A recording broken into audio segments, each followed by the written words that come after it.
I just want to give a little bit of recap on my teen tours in the past summer. I know that they ended over a month ago, but I still want to go over them. So, the summer began about 7:30 in the morning, June 29th, Camelback trip.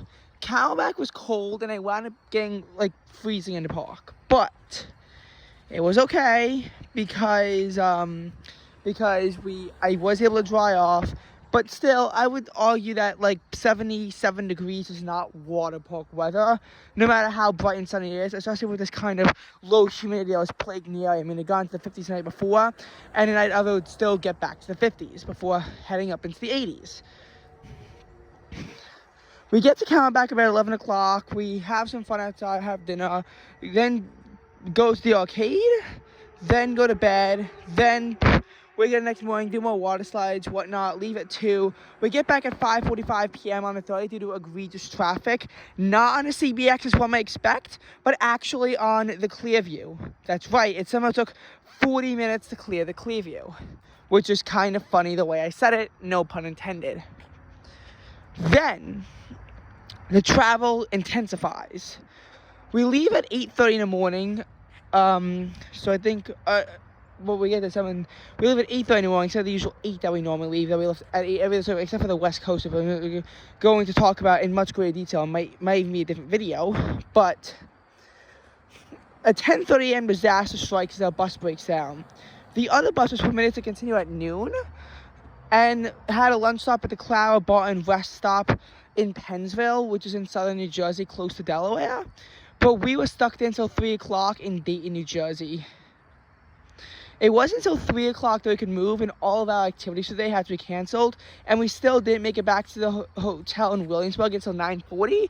The other group got to have some fun, although it was limited because they were only delayed by an hour and a half, whereas we were delayed by 3 hours on top of that. This was a surprise because our camp director told us that it would come at 1 o'clock. And even me and my friend who made estimates were only estimating at 1:45.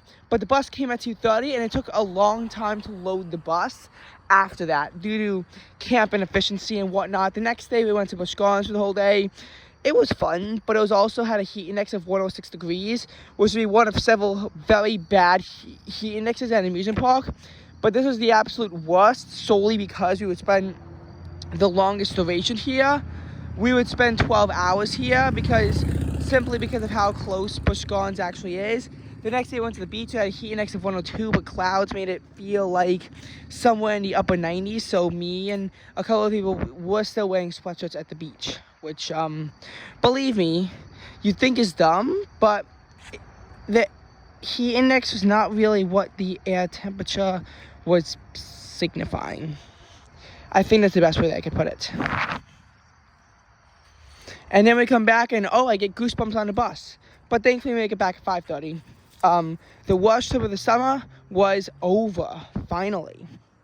And the Toronto trip would be fraught by persistent arguments within my group that kind of tore us apart.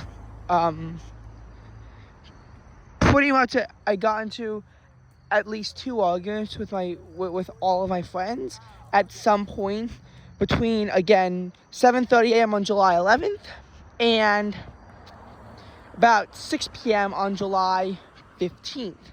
But it finally gave me a chance to wear sweatpants on a camp day.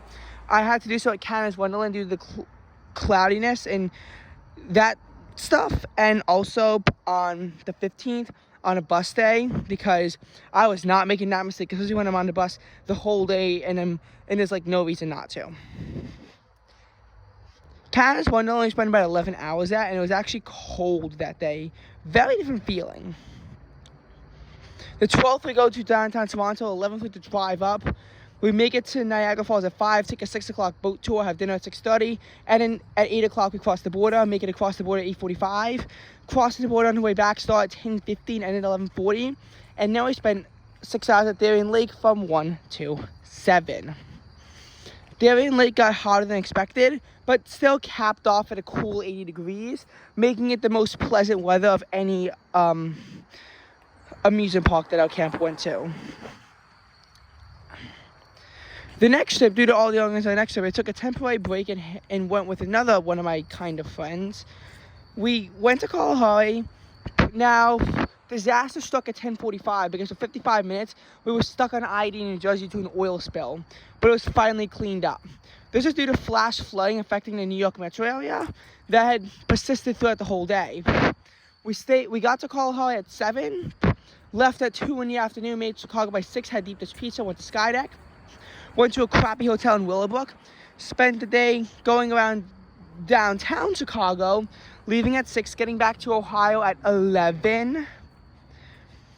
Yeah, Neil was yelling at us saying, you know, you can't do anything, you have to go straight to bed because of how late it was, and he thought that somehow Toledo was in Central Time, which I don't understand. Okay, I can only do the first half in this video. Then we go to Hershey Park. Hershey Park, despite being 6 o'clock when we get there, after a long day of driving, still manages to start out in the lower 90s, but cools to the mid 80s. We stay in a hotel in Chambersburg, which is very far away, and in the greater DC area, due to, I guess, there not being a hotel closer, and from the hotel in Chambersburg, we could go back, make it to the park at 11 o'clock, go to Chocolate World at 1, leave at 2, we're back by about 6 o'clock. This was one of our worst heat waves because the flash flooding actually brought forth a warm front, and you could tell this in some of the low temperatures how they remain the same. It's just the highs that increase, because the reason why the highs were so low, they were only at about 81 degrees in the metro area, was simply because of the rain holding it down, and heat indexes did manage to jump up to 88 degrees due to high dew points in the metro area, which hit the 70s. We managed to avoid this at first, but we were then sucked into it coming back, and the heat and humidity in South Carolina was absolutely oppressive. You will find that out in the next video, which will be by far way more detailed than the first video because more interesting stuff happens. Thank you for watching.